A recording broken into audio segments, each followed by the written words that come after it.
नमस्कार. इट्स माही या यूट्यूब चॅनलवरती तुम्हा सगळ्यांचं स्वागत आहे. सकाळी सकाळी अंगणात सडा टाकला, झाडून घेतलं आणि रांगोळी काढायला घेतली. अगदीच खूप काही कलर भरून काढण्यापेक्षा मला फक्त सफेद रांगोळी आणि त्यात कलर्सचे थोडेसे टिपके, म्हणजे अगदीच रांगोळी कलर्सची भरलेली आवडतच नाही असंही नाही, पण कधीतरी अंगणात अशा छान सिंपल सोबर रांगोळ्या बघितल्या की का कुणास ठाऊक एक वेगळं वाईब येतं आणि मनाला जरा शांत, छान, सुखद असं वाटतं. या डेली रांगोळ्या आहेत, सो अगदी सिंपल आणि छान वाटाव्यात अशा आहेत. मी असं काही क्रॉसमध्ये काढलं. मी ठरवून रांगोळी काढायला घेतली नाही, त्यामुळे मला पटपट सुचतही नव्हतं, पण बऱ्यापैकी बरी रांगोळी काढली आहे. असे मी सगळे ट्रायंगल काढून घेतले आणि मग पुढे म्हटलं याला फिनिशिंग देऊयात. सेंटरला आपण हे असे ट्रायंगल काढल्यानंतर ते जे आपण सेपरेट काढले ते अगदीच एकमेकांना छेदून जात आहेत असं नव्हतं दिसत. अस्तव्यस्त वाटत होतं जरा आतमध्ये. सो डॉटमुळे ते छान फिनिशिंग आली त्याला. अगदीच एकत्र एक दोरीत दिसायला लागले ते.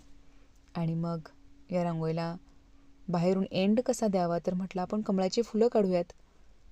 ही अशी कमळाची फुलं काढली आहेत आणि कमळाच्या फुलांचा आजकाल सगळीकडेच ट्रेंड चाललेला आहे. मेहंदीमध्येही आहे, रांगोळीतही आहे आणि ते छानही वाटतं.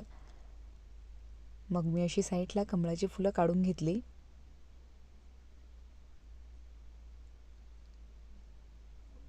कमळाचं फूल हे लक्ष्मी मातेचं प्रतीक आहे, तर अंगणातही ते तितकंच गोड वाटतं.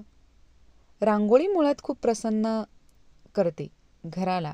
घरातनं येणारा माणूस असेल, जाणारा माणूस असेल, त्याला घरी येण्यासाठी परत प्रवृत्त करते, किंवा ते एक ओढ जी असते घराची ती एका प्रसन्नतेमुळे असते. घरामध्ये प्रसन्नता असेल तर ऑब्व्हियसली घर सोडून कोणालाही बाहेर राहावं असं वाटत नाही. त्यामुळे घर जितकं प्रसन्न ठेवता येईल तितकं प्रसन्न ठेवण्याचा प्रयत्न मी करत असते.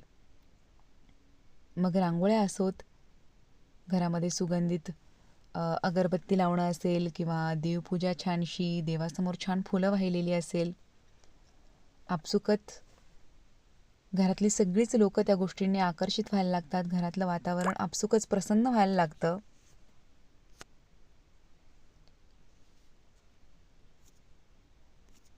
आणि अगदीच रांगोळीनेही मला तसंच वाटतं. कमळाची फुलं झाल्यानंतर अगदीच रांगोळीचा एंड झाला आहे असं वाटत नव्हतं, असं मला वाटलं. सो मी अशी कोपऱ्यामध्ये एक छानसे डॉट दिले तिला परिपूर्ण करण्यासाठी, आणि आतमध्ये जो अगोदर डॉट दिला होता त्यालाही मी प्रेस करून घेतलं आणि म्हटलं आता याच्यावरती आपण नॉर्मलचे कलरचे ठिपके सोडूयात, 2 रंगांचे.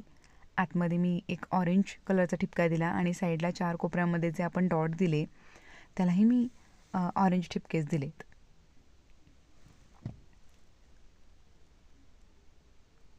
आणि जी कमळाची फुलं काढली त्यामध्ये ज्या मी त्यात चकल्या काढल्या आहेत, कमळाची फुलं अगदी सुनी वाटत होती म्हणून मी आतमध्ये त्या चकल्या काढल्या, पण ते खरंच खूप गोड दिसत होतं. आणि मग त्यामध्येही मी छोटे छोटेसे येल्लो डॉट दिलेत. आणि ही झाली आहे आपली रांगोळी परिपूर्ण. त्यामध्ये तुम्हाला कलर द्यावेसे वाटत असेल तर तेही देऊ शकता. रांगोळी अगदी सिंपल आहे, कलर दिल्यानंतरही ती तितकीच अजून जास्त उठून किंवा आकर्षक दिसेल. पण मला डेलीच्या रांगोळ्या अशाच आवडतात. सणवारांना मला कलर वगैरे खूप असं भरून वगैरे छान आवडतात. एरवी मी अशाच काढत असते. तुम्हा सगळ्यांचे खूप खूप आभार. तुम्ही हा व्हिडिओ बघितला. चॅनलला आवडला असेल तर प्लीज लाईक करा आणि सबस्क्राईब करायला विसरू नका. धन्यवाद.